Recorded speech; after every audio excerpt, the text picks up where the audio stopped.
By Monica Whitlock, BBC World Service. Image copyright Reba. When Edward "Edek" Hartree and his wife Teresa designed and built their family home near Woking, they created a daringly modern building full of light.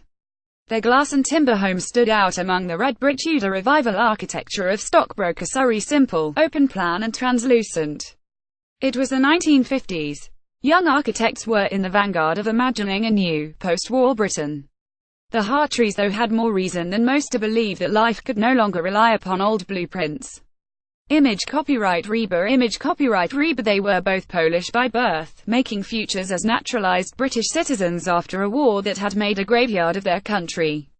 Edward, known always as Edek, spoke perfect English. He didn't talk much about the past, but that was not remarkable in that time and place. He was busy with life, his children, his job, his sports cars. Image copyright Christina Mew. Image copyright Christina Mew. Edek's suitcase. Edward died in 1967, Teresa in 2002. It was not until then that their daughter Christina found a small suitcase full of papers that revealed her father, his story and his art. Edward Hartree was born Edward Henryk Herzbaum in 1920, son of a Polish-Jewish family then living in Vienna.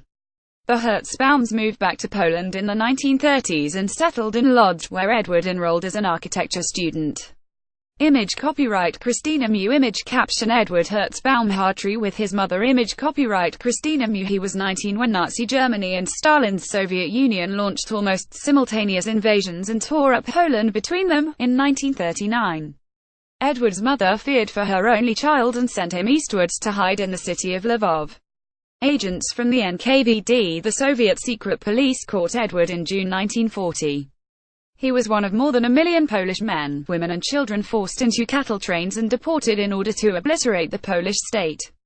Image copyright Christina Mew. Quickly and secretly, the NKVD murdered 20,000 Polish officers, scholars and other figures of standing, burying them in the forests of Katyn.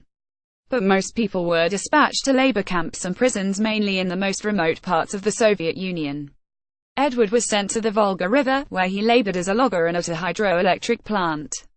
Edek's long journey. His diary reveals grotesque brutality, starvation and torture as routine. It was impossible for him to draw at the time. Edward's pen and ink studies of this desperate period come from memory.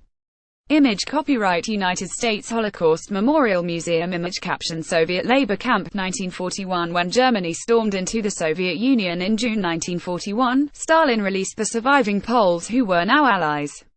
Edward made his way thousands of kilometers south into Central Asia to join a mass of weak and starved men, women and teenagers. They became a Polish army in exile, led by Gen. Władysław Anders. Image copyright U.S. Holocaust Memorial Museum. Image caption Donkey and Driver, Kyrgyzstan, 1942. I've managed to buy a sketchbook and some paints and I am making some sketches of the mountains, Edward wrote, bowled over by the colors, the heat and the landscape. Image copyright U.S. Holocaust Memorial Museum. Image caption Mountains Watercolor, Kyrgyzstan, 1942. The paints are not very good, the sketchbook is made from terrible paper, so the sketches are even worse, but maybe someday I will be able to do some work based on them. Image copyright U.S. Holocaust Memorial Museum. Image caption Rider and Three Camels, Kyrgyzstan, 1942. The Anders Army sailed across the Caspian Sea out of the USSR to Iran, and from there served in Palestine, Iraq and Egypt alongside British forces through 1942 and 1943. Iraq dazzled Edward. Here I would probably not use paints but would switch to ink. Such bright contrasts are better rendered by graphics. Image copyright U.S. Holocaust Memorial Museum. Image caption Mountain Impressions, Karnakin, Iraq, 1942. I have never before seen red, orange or purple mountains and I have seen so many green, yellow and brown skies, wrote Edward in Palestine. Image copyright U.S. Holocaust Memorial Museum. Image caption Golden Domed Building near Lake Habaniya, Iraq, 1943. Image copyright David Holzman. Image caption Hilltop in Italy, 1944. In 1944, the Anders Army was deployed to Italy, where it would fight the battle of its life, at Monte Cassino, the hilltop monastery that guarded the way to Rome. Allied armies of many lands had already mounted 3 bloody assaults on Cassino and dropped thousands of tons of bombs. On 12 May 1944, the Poles and other Allied armies finally drove the Germans out.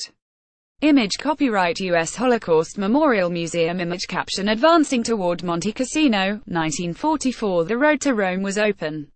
The Polish flag flew from the monastery. The hillside was littered with the dead. Image copyright U.S. Holocaust Memorial Museum. Image caption corpse of a German soldier near Monte Cassino, June 1944. Crushed stone, stumps of trees, shattered ammunition cases, helmets shot through, bloody bandages, Edward wrote. Bomb craters into which a two-story building would fit, burnt-out tanks and pieces of artillery with barrels twisted like pasta. All these things create an image which is more theatrical and concentrated than in any movie or painting. Image copyright U.S. Holocaust Memorial Museum. Image caption mortar shelling at Portella, 1944. Image copyright David Holzman. Image caption aircrew in Italy, 1944. Edward's sketchbooks became filled with intimate drawings of his comrades as the war drew to a close. These would be the last few months the soldiers of the Anders army would spend together. The Poland they knew was destroyed, many families were dead or missing. Image copyright U.S. Holocaust Memorial Museum. Image caption soldiers at leisure, deck of the SS Marine Raven, 1946. It was in Italy that Edward heard of the death of his mother in the Łódź ghetto, sometime in 194,041. Image copyright U.S. Holocaust Memorial Museum. Image caption springtime in Castricaro, 1945. Edward stayed on in Rome studying architecture until he moved on to the UK in 1946, along with tens of thousands of demobbed servicemen and women. Image copyright U.S. Holocaust Memorial Museum. Image caption soldiers sailing past Gibraltar, 1946. He took his degree and worked rebuilding bomb-damaged London for the Greater London Council and elsewhere. Hertzbaum became Hartree, and a bundle of drawings disappeared into a brown suitcase. His modern light-filled new home in the London commuter belt was a fresh start, a new design for living. Image copyright U.S. Holocaust Memorial Museum. Image caption leaving Naples, 1946. Edward Hertzbaum Hartree was one of a generation of Polish-British émigrés who cheated death not once but many times. All of those who survive are now in, or approaching, their 90s.